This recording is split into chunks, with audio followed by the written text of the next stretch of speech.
All students all students welcome to my YouTube channel. Dear students, आप सभी लोगों को गुड मॉर्निंग मेरी तरफ से। डियर स्टूडेंट्स, आप लोगों के लिए कॉम्पिटेंसी बेस्ड क्वेश्चंस लेकर के आया हूँ। बहुत ही शानदार क्वेश्चन है ये। सीबीएसई बोर्ड एग्जाम में कई बार ये क्वेश्चन रिपीट हो चुके हैं। ऑब्जेक्टिव क्वेश्चंस में ये कई बार रिपीट हो चुके हैं ये क्वेश्चन। वही मैं क्वेश्चंस आपके लिए लेकर के आया हूँ जो सीबीएसई बोर्ड एग्जाम के लिए एक्सपेक्टेड क्वेश्चन है। इस साल सीबीएसई बोर्ड एग्जाम के लिए बहुत ही एक्सपेक्टेड क्वेश्चन है ये वाले जो मैं आपको कराने जा रहा हूँ। और जो भी मैं आपको करा रहा हूँ, यानी आप लोग मेरे प्लेलिस्ट पर जाइए और प्लेलिस्ट पर आपको बहुत ही शानदार क्वेश्चंस मिलेंगे जो बहुत ही सीबीएसई बोर्ड एग्जाम के लिए एक्सपेक्टेड क्वेश्चंस हैं। Case based study question, 3 marks question, 5 marks questions, 2 marks questions and 1 marks question, यानी कॉम्पिटेंसी बेस्ड क्वेश्चंस मैं आपको करा रहा हूं। इसलिए आप लोग मेरी प्लेलिस्ट पर जाइए, वहां पर सारे क्वेश्चंस को सॉल्व करिए, हल करिए। यदि आपको ना समझ में आए तो आप लोग प्यारा सा कमेंट जरूर कीजिए। चलिए बच्चों, अब हम शुरू करते हैं। यहाँ पे क्वेश्चन जो मैंने दिए हैं मैं इनको सॉल्व करूंगा। चलिए बच्चों, यहाँ पे पहला क्वेश्चन दिया है the distance of the point -6, 8 from the origin. बच्चों, इस पॉइंट की ओरिजिन से कितनी डिस्टेंस है? इस पॉइंट की ओरिजिन से कितनी डिस्टेंस है? दैट इज, ध्यान से समझिए, यानी ओरिजिन बच्चों यहाँ पे होता है 0,0, ठीक है। और बच्चों यहाँ पे लिखा है -6,8, ठीक है। तो -6,8 यानी ये यहाँ पे होगा, -6,8। एक ये पॉइंट है और ये 0,0 है, इन दोनों बीच की डिस्टेंस, ठीक है। तो दैट इज यहाँ पे हम लोग ऐसे बना लेते हैं -6,8 और 0,0। तो बच्चों इन दोनों पॉइंट की बीच की डिस्टेंस, यानी डिस्टेंस फार्मूला हम लोग जानते हैं, d = √(x2 - x1) का whole square plus y2 - y1 का होल स्क्वायर। तो बच्चों यहीं पे ये फार्मूला लगा लीजिए। दैट इज, यहाँ पे आप लोग क्या कर लेंगे, x1 y1 और ये क्या हो गया मेरे पास x2 y2। This is the origin. अब हमारे पास यहाँ से क्या हो गया, हमने फार्मूला बताया d = x2 - x1 का whole square plus y2 - y1 का होल स्क्वायर। ये फार्मूला है, ये x1 y1, ये x2 y2 है। तो यहाँ पे बच्चों मेरे पास क्या हो जाएगा, √(x2 - x1) 0 + 6 का whole square plus y2 - y1 that is 0 - 8 का होल स्क्वायर। तो यहाँ पर बच्चों मेरे पास क्या आ जाएगा, 36 आ जाएगा, 64 आ जाएगा और √100 आ जाएगा। यानी मेरे पास कौन सा ऑप्शन सही होगा, 10 यूनिट्स। यानी बच्चों कौन सा सही होगा, यानी पहला मेरे पास सही होगा, यानी पहला ऑप्शन सही होगा, यानी 10 यूनिट्स इसका सही होगा, है ना। फर्स्ट ऑप्शन, यानी जो दोनों पॉइंट की जो डिस्टेंस होगी वो 10 यूनिट्स होगी। कितनी होगी, 10 यूनिट्स होगी। अब देखिए बच्चों, दूसरा देख लीजिए।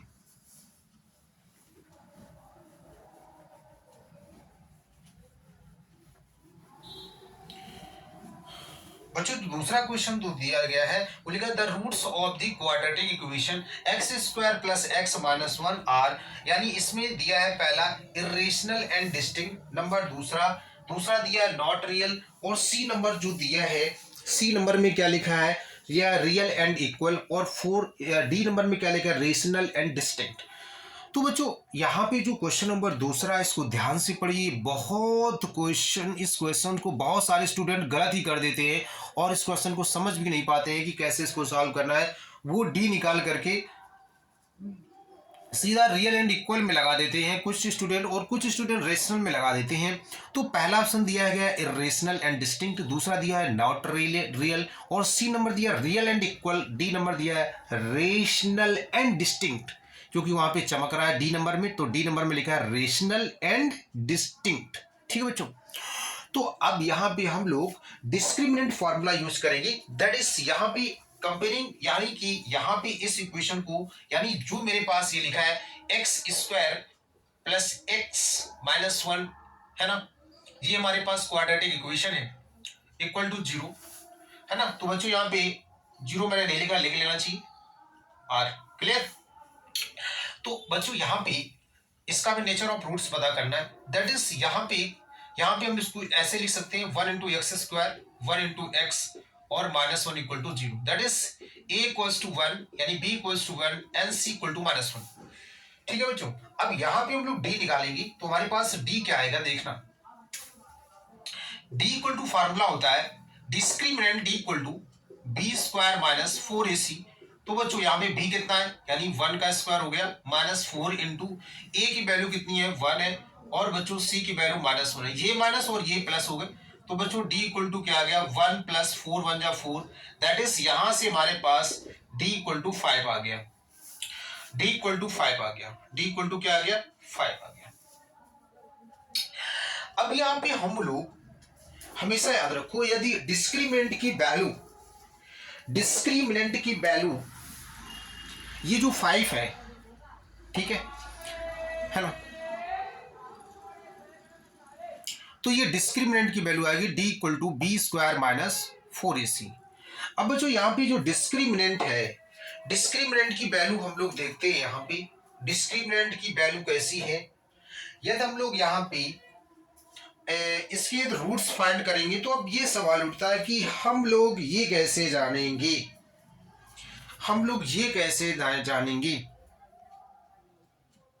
कि यहाँ पे जो d की वैल्यू वो 5 आई है वो एक रियल नंबर भी है। अब ये ऑप्शन आ रहा है इरेशनल है कि डिस्टिंक्ट है। जब भी इरेशनल का केस आ जाए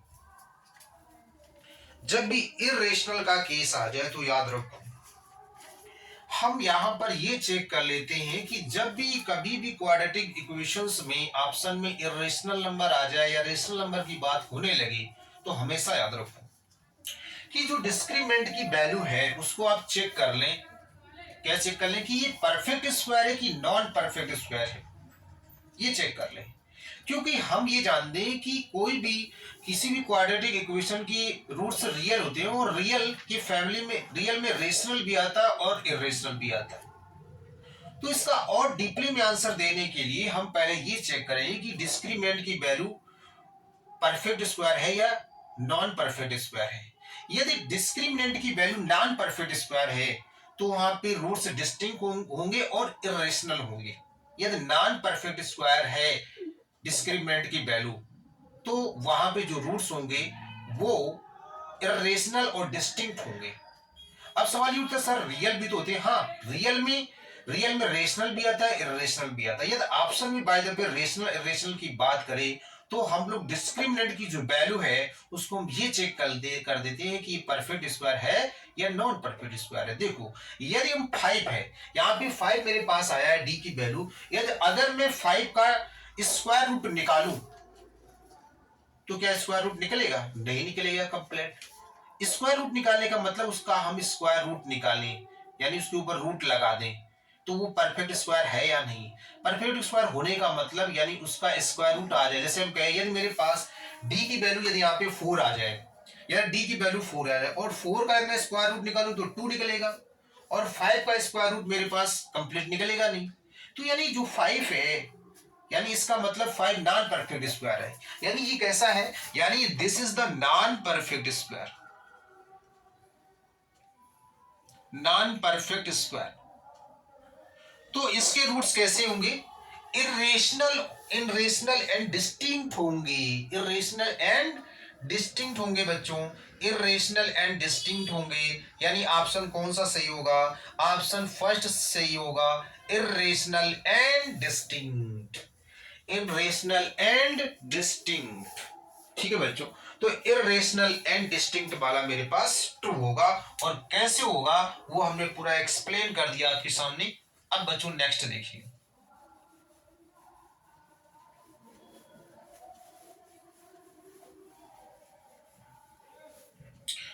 क्वेश्चन नंबर 3। बच्चों 3rd नंबर में क्या दिया गया है? 3rd नंबर देखिए, the number of revolutions made by the circular wheel of radius 0.25 metre in rolling a distance of 11 kilometre is. ये कह रहे हैं एक व्हील है और उस व्हील की जो रेडियस है वो 0.25 मीटर है। यदि व्हील ने इतना रोल किया है, इतनी डिस्टेंस रोलिंग की है, यानी जब मैंने व्हील को घुमाया तो व्हील ने 11 किलोमीटर डिस्टेंस रोलिंग की है ना। व्हील ने कितनी डिस्टेंस रोलिंग की है? 11 किलोमीटर। और जबकि व्हील की जो रेडियस है वो 0.25 है, तो हमें यहाँ पे बतानी है कि व्हील 11 किलोमीटर में कितनी नंबर ऑफ रिवॉल्यूशन लगाएगा, कितनी चक्कर लगाएगा, यानी कितनी राउंड लगाएगा 11 किलोमीटर में। तो फर्स्ट ऑफ ऑल ये पता होना चाहिए कि व्हील एक राउंड में कितनी डिस्टेंस कवर करता है, हमें ये पहले पता होना चाहिए। तो अब देखिए क्वेश्चन नंबर 3 में हम लोग कैसे इसको सॉल्व करते हैं। देखिए बच्चों, सबसे पहले हम लोग ये लिखते हैं कि यहाँ पे जो व्हील की जो रेडियस है वो हमारे पास 0.25 मीटर है। डिस्टेंस हम लोग लिखते हैं, डिस्टेंस हमारे पास टोटल कितनी है? Distance covered by wheel, total distance covered by wheel equal to 11 kilometre. अब बच्चों यहाँ पे मीटर है, यहाँ पे किलोमीटर है, इसलिए इस यूनिट को हम लोग मीटर में चेंज कर देंगे तो हमारे पास 11,000 मीटर आ जाएगा। अब वो कह रहा है यदि 11,000 मीटर व्हील ने रोलिंग की हो तो व्हील ने कितनी नंबर ऑफ राउंड लगाए हैं। तो नंबर ऑफ राउंड पता करने के लिए हम फर्स्ट ऑफ ऑल व्हील का एक राउंड में जो डिस्टेंस कितनी कवर करेगा वो पता करेंगे। Distance covered by wheel in one round, distance covered by wheel in one round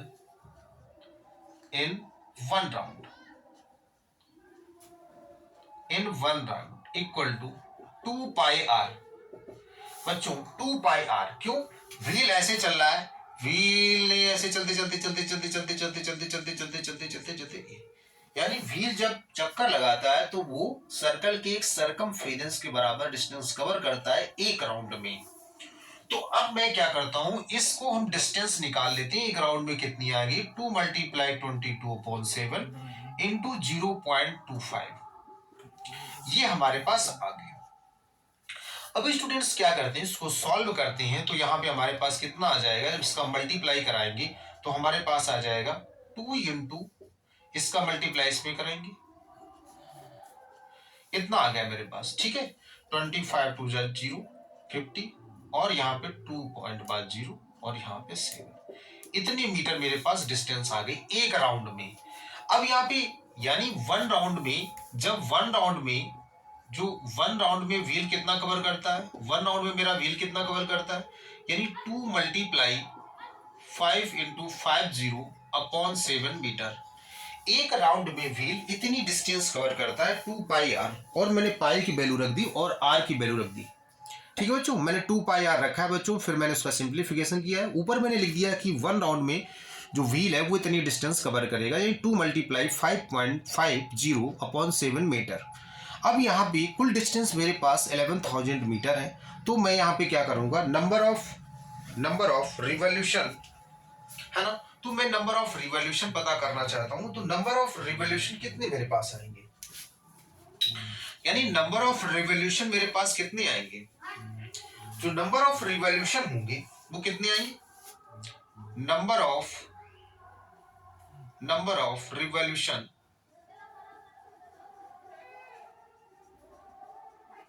total distance मेरे पास कितनी है? Upon distance covered by wheel in one round में इतनी डिस्टेंस कवर करता है, 2 × 5.50 और अपॉन 7, ये बच्चों ऊपर चला जाएगा। ठीक है, तो अब हमारे पास कितना आ जाएगा? 11,000 × 7 अपॉन 2 × 5.50। बच्चों यहां से डेसिमल हटा देंगे और ऊपर 2 0 बढ़ा देंगे। ठीक है, अब हमारे पास कितना आ जाएगा? अब देखिए यहां से हमारे पास इक्वल्स टू 11,000 × 700 अपॉन इसका मल्टीप्लाई 0, 2 5 जा 10 और 2 5 जा 10 और 11। ठीक है, एक 0 ये हो गया और यहां से 2 0 कैंसिल हो गए। ये इससे कैंसिल हो गया, 11 बन जाए 11। तो हमारे पास जो नंबर ऑफ रिवॉल्यूशन आएंगे वो कितने आएंगे, यानी 700 रिवॉल्यूशन आ गए बच्चों। कितने आ गए, 700 रिवॉल्यूशन आ गए। 700 नहीं बच्चों, 7000 रिवॉल्यूशन आ गए। कितने आ गए, क्योंकि यहाँ पे 10 और है, 7000 रिवॉल्यूशन आएंगे। तो यानी ऑप्शन कौन सा मेरा सही होगा, ऑप्शन डी इज करेक्ट, यानी D is correct option, option D सही होगा बच्चों। ठीक है, तो ये हो गया व्हील वाला क्वेश्चन, बहुत ही इंपॉर्टेंट क्वेश्चन है और अच्छा क्वेश्चन है। तो मैंने बताया कि सबसे पहले आप लोग टोटल डिस्टेंस निकाल लेंगे कि व्हील के द्वारा कितनी डिस्टेंस कवर की गई, फिर distance covered by wheel in 1 round 2πr, वहाँ पे वैल्यू रख देंगे, और 1 राउंड में जितनी डिस्टेंस आएगी टोटल डिस्टेंस में उससे हम डिवाइड करा देंगे। Total distance number of revolution equal to total distance upon distance covered by wheel in 1 round, और फिर उसको मैं सिंप्लीफाई कर लूंगा तो हमारे पास 7000 नंबर ऑफ रिवॉल्यूशन आएंगे। और इस क्वेश्चन में option D is correct option है। अब जो क्वेश्चन नंबर हम लोग चलते हैं 4 पर, next question, question number 4।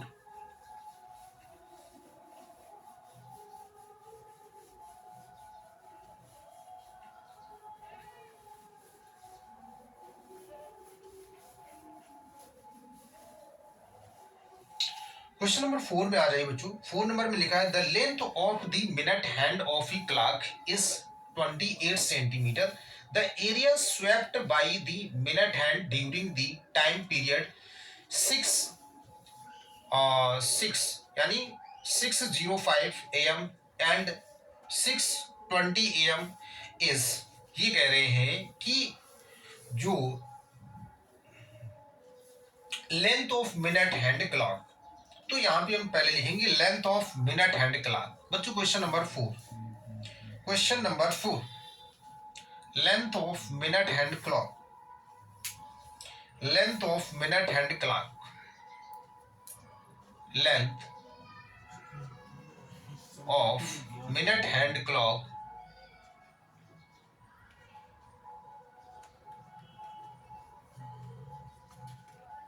Length of minute hand clock, यानी जो length of minute hand clock होगी उसको हम रेडियस कहेंगे, है ना, क्योंकि हमारे पास जो वॉच होती है ना उसमें उसमें एक मिनट हैंड क्लॉक, एक मिनट हैंड टिप्स होती है मिनट हैंड, और एक हावर हैंड टिप्स होती है हावर हैंड टिप्स होती है, और एक सेकेंड हैंड टिप्स होती है ना। तो ऐसी टिप्स लगी होती है, तो उनका कहने का मतलब है कि जो मिनट हैंड वाली होगी, जो टिप्स होगी यानी जो सुई होगी, वो कितनी लंबी है, यानी जो उसकी लेंथ है वो रेडियस का काम करेगी, क्योंकि ऐसे ऐसे ऐसे ऐसे घूमेगी। तो जब मिनट हैंड वाली ऐसे ऐसे घूमेगी घूमेगी घूमेगी घूमेगी तो 6 सर्कल बनेगा। क्या बनेगा, सर्कल बनेगा। अब यहाँ पे सवाल ये उठता है कि मिनट हैंड वाली जो टिप्स होती है, यानी मिनट हैंड वाली जो सुई होती है, वो 1 मिनट में कितनी डिग्री का एंगल स्वेप्ट करती है, ये पता होना चाहिए। तो आप लोग ये सोचिए कि अगर आपने वॉच को देखा होगा, वॉच, जैसे मैं कहूं कि वॉच में मान लो अभी सपोज ऐसा सोच लो कि अभी 8 बजा है, जब 8 बजा होगा, है ना, एट 8 ओ क्लॉक पर, एट 8 ओ क्लॉक पर जो मिनट हैंड की जो टिप्स होगी यानी सुई होगी वो 12 पर होगी। किस पे होगी, 12 पे होगी। होगी 12 की नहीं, जैसे मान लो सपोज 8 बजा है, अभी 8 ओ क्लॉक बजा है, और तब मिनट की सुई कहां होगी, 12 पर होगी। अब जैसे ही 9 बजेगा, 1 घंटे बाद, वो 12 से ऐसे रिमूव, ऐसे रोटेट करती हुई, ऐसे रोटेट करती हुई करती हुई करती हुई करती हुई करती हुई, जैसे ही 9 बज जाएगा, 8 से 9 बजा, फिर 12 पर आ गई। तो इसका मतलब एक राउंड हो गया। और 8 से 8 ओ क्लॉक टू 9 ओ क्लॉक तक कितने घंटे हुए, 1 घंटे हुए, और 1 घंटे में 60 मिनट होते हैं। यानी जो मिनट हैंड वाली जो क्लॉक, मिनट हैंड की जो टिप्स है बच्चों, जो मिनट हैंड की जो टिप्स है, यानी पहले 8 बजी थी तो 12 पर थी, और फिर जब 9 बजा तो 12 पर आ गई, तो यानी एक राउंड हो गया। यानी 60 मिनट में मिनट हैंड वाली सुई जो होती है वो 60 मिनट में एक राउंड लगाती है। 60 मिनट में कितना राउंड लगाती है, एक राउंड लगाती है। अब ये सोचिए कि 60 मिनट में जब एक राउंड लगाती है तो एक राउंड का मतलब हुआ कंप्लीट रोटेशन, और कंप्लीट रोटेशन कितने डिग्री का एंगल सबटेंड करता है? 360 डिग्री का एंगल सबटेंड करता है। यानी मिनट हैंड वाली जो टिप्स है वो 60 मिनट में 360 डिग्री का एंगल स्वेप्ट करती है। अगर मिनट हैंड वाली जो टिप्स है वो 60 मिनट में 360 डिग्री का एंगल स्वेप्ट करती है तो 1 मिनट में कितने डिग्री का एंगल स्वेप्ट करेगी वो आपको पता होना चाहिए। जब आपको 1 मिनट में एंगल पता चल जाए कि मिनट हैंड वाली कितना स्वेप्ट करती है तो फिर चाहे 20 मिनट्स का एंगल निकाल सकते हो, 30 मिनट्स का एंगल निकाल सकते हो, चाहे 10 मिनट्स का एंगल निकाल सकते हो। तो पहले ये पता होना चाहिए कि मिनट हैंड वाली 1 मिनट में कितना एंगल स्वेप्ट करती है। अब देखिए बच्चों, यहां से मैंने इसकी लेंथ लिख दी, दैट इज यहाँ पे क्लॉक यानी 28 सेंटीमीटर, 28 सेंटीमीटर ये इसकी रेडियस हो गई। अब हम यहाँ पर लिखेंगे लिखेंगे this angle swept by minute hand tips, angle swept by minute hand tips, minute hand tips in 1 minute, in 1 minute equal to 6 degree. यानी मिनट हैंड वाली जो टिप्स होती है वो 1 मिनट में 6 डिग्री का एंगल स्वेप्ट करती है।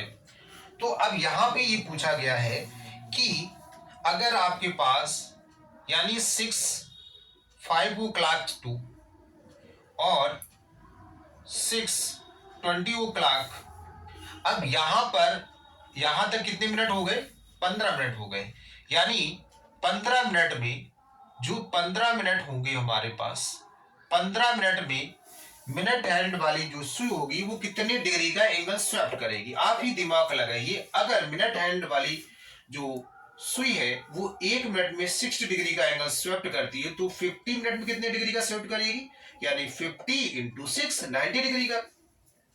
दैट इज 50 मिनट में कितना करेगी? तो यानी 50 इंटू 6 डिग्री इक्वल टू 90 डिग्री, क्योंकि 1 मिनट में 6 डिग्री का तो 15 मिनट में यानी 15 इंटू 6 यानी 90 डिग्री का एंगल स्वेप्ट करेगी। अब यहाँ पे मेन चीज, जैसे ही हमारे पास मान लो कोई भी वॉच है, अगर हमारे पास ऐसे वॉच बनी है और यहाँ पे पहले मिनट वाली हैंड वाली सुई थी और पहले इसकी इनिशियल पोजीशन ऐसी थी और ऐसे ऐसे मूव करते करते ऐसे ऐसे ऐसे करते ऐसे आ गई तो अब इसकी ये बन गई, ये 90 डिग्री बन गया। अब बच्चों ये जो एंगल बना ना, ये देखो एरिया ऑफ सेक्टर बन गया। क्या बन गया? ये एरिया ऑफ सेक्टर बन गया। तो वही तो चीज पूछी गई इस क्वेश्चन में है कि swept by the minute hand during the period, है ना, length of the minute hand during the period is, है ना। तो यहाँ पे ये लिखा है कि the length of the minute hand of the clock 28 से the area swept by minute hand. तो मिनट हैंड वाली ने कितना एरिया स्वेप्ट किया? इतना एरिया स्वेप्ट किया, ये यानी area of sector, that is area of sector equal to pi are square theta upon 360 degree, that is pi की वैल्यू 22/7 इंटू आर की वैल्यू कितनी है?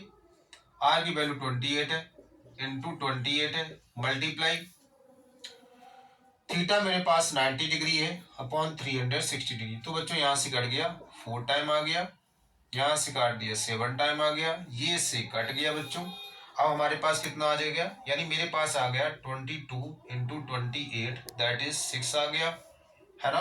और 28 2 जा 56, 5 करी 28 2 जा 56 और 56 और यानी 616 सेंटीमीटर स्क्वायर। ठीक है, ये हमारे पास आ गया। तो बच्चों ऑप्शन इसमें कौन सा सही होगा? यानी ऑप्शन हमारे पास फर्स्ट इज करेक्ट ऑप्शन होगा। इस क्वेश्चन में हमारे काफी समय लगाया, आपको अच्छे से समझा दिया, ठीक है, क्योंकि ये समझाने वाला क्वेश्चन था। अब बच्चों क्वेश्चन नंबर आ जाइए 5 में। Question number 5,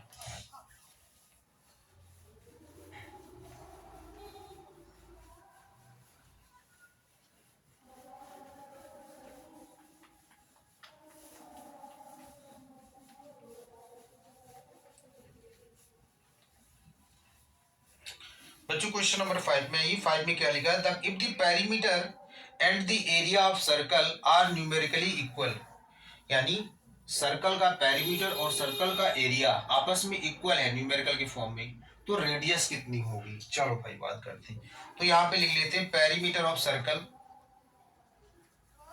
question number 5, perimeter of circle, perimeter of circle equal to area of circle, area of circle. तो बच्चों यहाँ पे perimeter of a circle, perimeter of a circle 2 pi R, area of circle pi are square, pi से pi cancel, 2r equal to r into R square से cancel, that is r equal to 2 unit. तो यहाँ पे जो radius होगी बच्चों वो 2 unit होगी, यानी option A is correct. Option बच्चों ए इज करेक्ट। तो बच्चों ये मैंने बहुत ही अच्छी क्वेश्चन करा दी आपको, ठीक है। तो बच्चों बहुत ही शानदार क्वेश्चन थे। तो मैं ये कहना चाहता हूँ आज के लिए बस इतना ही बच्चों। अगर मैं फिर बार बार आपसे कह रहा हूँ, आप लोग हमारे चैनल पर जाइए, आप लोग मेरी प्लेलिस्ट पर जाइए, सीबीएसई एनसीईआरटी प्लेलिस्ट, वहां पर आपको 1 marks 2 marks 3 marks and case based study question 5 marks के आपको मिलेंगे। उन सारे क्वेश्चंस को आप लोग अच्छे से पढ़िएगा, उनमें से एक कोई ना कोई क्वेश्चन, यानी बहुत एक्सपेक्टेड क्वेश्चंस हैं जो सीबीएसई बोर्ड एग्जाम में आने की बहुत 99% चांस है, 99% चांस है सीबीएसई बोर्ड में आने की। ऐसे मैंने एक्सपेक्टेड क्वेश्चन अपनी प्लेलिस्ट पर डाल रखे हैं, आप लोग उनको पढ़िए, है ना, प्रैक्टिस करिए अच्छे से। और आपको यदि कोई क्वेश्चन ना आए तो आप प्यारा सा कमेंट जरूर लिखिए, ठीक है बच्चों। आज के लिए बस इतना ही। जय हिंद, जय भारत। और बच्चों लास्ट में एक बात और कहने जा रहा हूं कि आप लोग हमारे चैनल को सब्सक्राइब करें, लाइक करें और प्यारा सा एक कमेंट करें।